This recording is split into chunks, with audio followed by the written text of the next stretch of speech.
So the final episode of Dana White's Contender Series just ended for this season, unfortunately. But we ended off on a high note. There was a lot of fun fights on this card, and I'm going to do a quick recap of the event. Okay, Jonathan McAuliffe versus Muhammad Ado. This not too much happened, but Jonathan McAuliffe caught him in a triangle choke, Ado, and yeah, not much to say. They kind of clinch battled throughout it, and Ado almost had him in a ninja choke for a bit, but yeah, Ado made a mistake and then got submitted. Sucks for me a bit because he's a Canadian fighter. And I'm hoping to see some Canadian fighters again, and I heard this guy was pretty good as well. Ado. Now, and yes, McAuliffe got a contract. Now, Julieta Martinez versus Leslie Hernandez.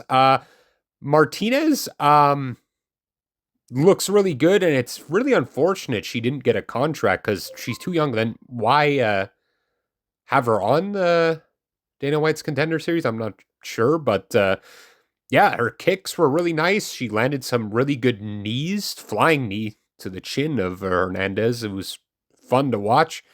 Won by split decision. I think Leslie, to me, only won maybe the first round. I thought. Um, Yeah, no, but they both. This is a very entertaining fight. I'm one that likes women's fights in MMA. For fights like these, it was a lot of fun. And yeah, she didn't get a contract, but Dana said he's going to keep her around the UFC PI and build her up. I don't know.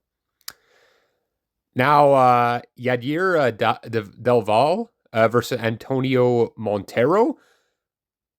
Dana even said like Montero has like a chin of fucking steel because Delval was fucking emptying the tank on this man's chin and like landing like 9 elbows to him in the clinch and kneeing to the body. It was really bizarre, and he couldn't put this guy away. Like the guy's chin was ridiculous, but you could tell that Delval has power, and like it was a straight. He was going for the finish the entire time, but this guy was just unfinishable.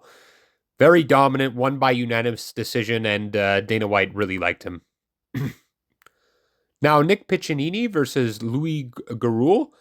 Um, Nick Piccinini, this is second time on Dana White's Contender Series. He fought a few weeks ago or like a month ago or something.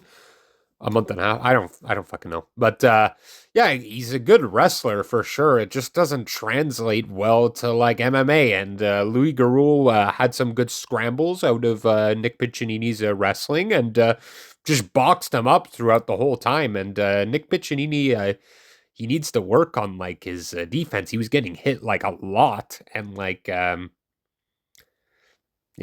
but he's a good wrestler. Just this guy was able to combat it, and apparently he came in like as a corner for Brandon Royval in his fight. I picked that one right. That was a good card. He was to corner Brandon Royval, and he got asked to step in for this fight on short notice, which is really cool. Came in and won by split decision. He got a contract as well. Dana liked him. Now, Nick Klein versus Hernaldo Souza. Nick Klein just submitted him in the first round in 37 seconds. We didn't get to see much, but it is pretty crazy. Dana said like Nick Klein's a purple belt and Souza is a black belt and came in here and did that. It's very impressive. And yeah, I don't know too much about Souza, but yeah, he was the favorite in this fight. And yeah. Overall, this was a great episode to end off on.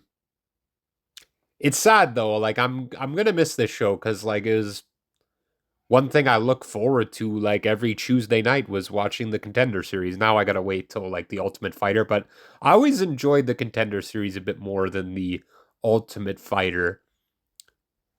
Seems like we see a lot more fighters from Contender Series do have a bit more success in the UFC, and the Ultimate Fighter, you never fucking know. But yeah.